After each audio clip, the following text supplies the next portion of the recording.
요즘 인터넷에서 혹시 이런 영상들 보셨어요?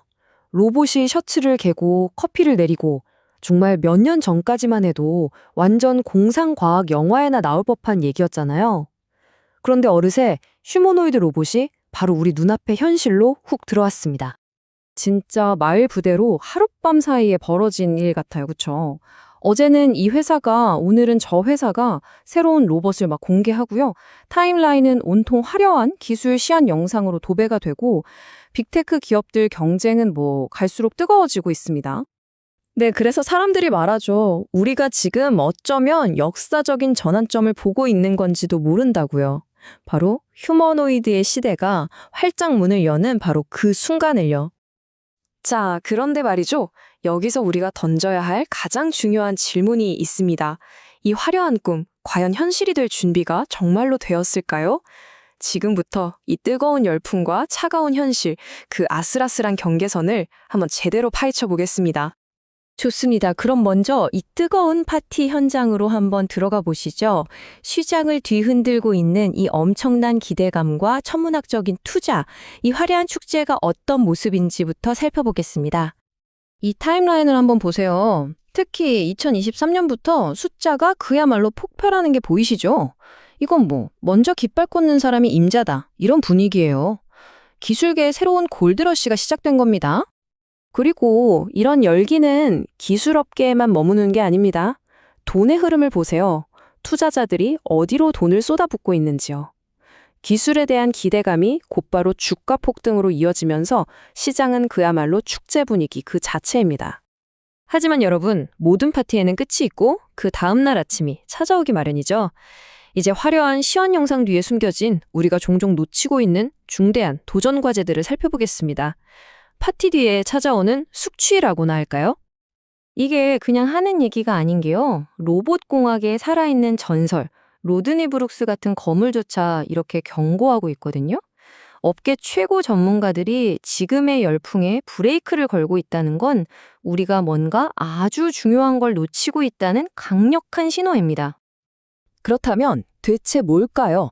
그 화려한 영상 뒤에서 우리가 보지 못하고 있는 건 뭘까요? 지금부터 진짜 어려운 문제, 바로 손과 AI 뒤내라는 두 개의 거대한 산을 자세히 들여다보겠습니다. 첫 번째 거대한 장벽은 어쩌면 우리에게 가장 익숙해서 그 대단함을 잊고 사는 것일지도 모릅니다. 바로 손입니다. 우리가 매일 아무렇지 않게 쓰는 이 손을 로봇으로 똑같이 만들어내는 건 정말 상상을 초월하는 난제거든요. 이 두 이미지를 나란히 한번 보세요. 정말 흥미롭지 않나요?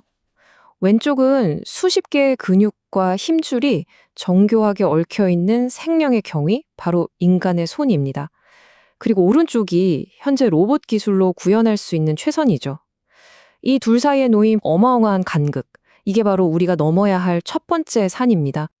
그리고 문제는 단순히 기계적으로 움직이는 게 다가 아니에요.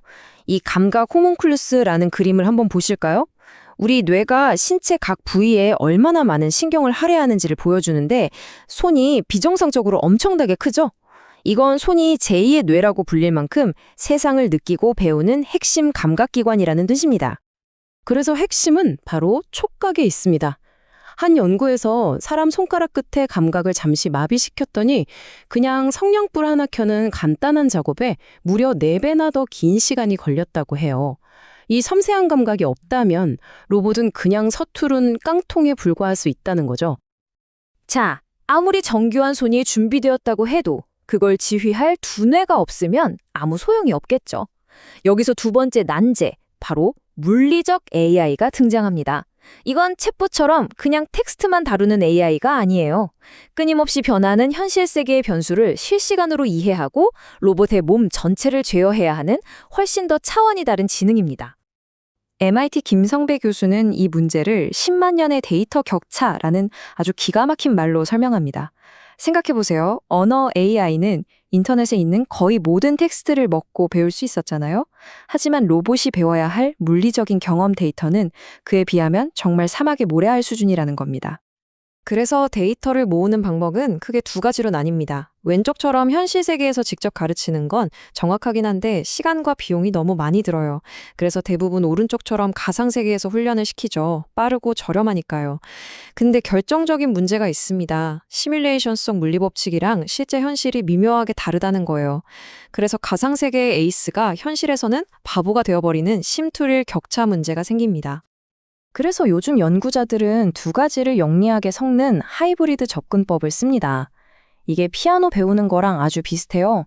먼저 전문가의 연주를 보고 따라치면서 기본기를 익히는 모방 학습을 하고요. 그 다음에 혼자서 수없이 연습하면서 자신만의 스타일을 찾아가는 강화 학습으로 기술을 완성해 나가는 거죠.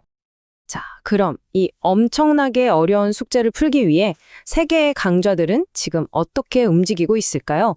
이제 마지막으로 이 치열한 로봇 경쟁의 판도를 한번 들여다보겠습니다. 먼저 한국입니다.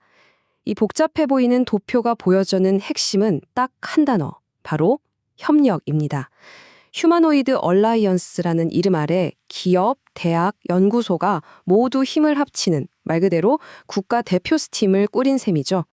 반면에 중국은 스케일이 다릅니다. 정부가 아예 직접 나서서 지도에 보이는 것처럼 전국 각지에 혁신센터를 세우면서 그야말로 로봇 굴기를 선언했습니다. 막대한 자본과 인력으로 시장의 판도를 바꾸려는 국가적인 전략인 거죠. 그리고 이 모든 경쟁의 무대 뒤편에서 조용히 웃고 있는 플레이어가 있습니다. 바로 엔비디아입니다.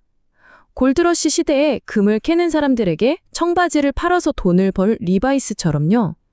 엔비디아는 로봇을 만드는 거의 모든 회사에 AI 두뇌를 위한 핵심 칩과 소프트웨어를 공급하면서 이 생태계 전체를 장악하려고 하고 있습니다.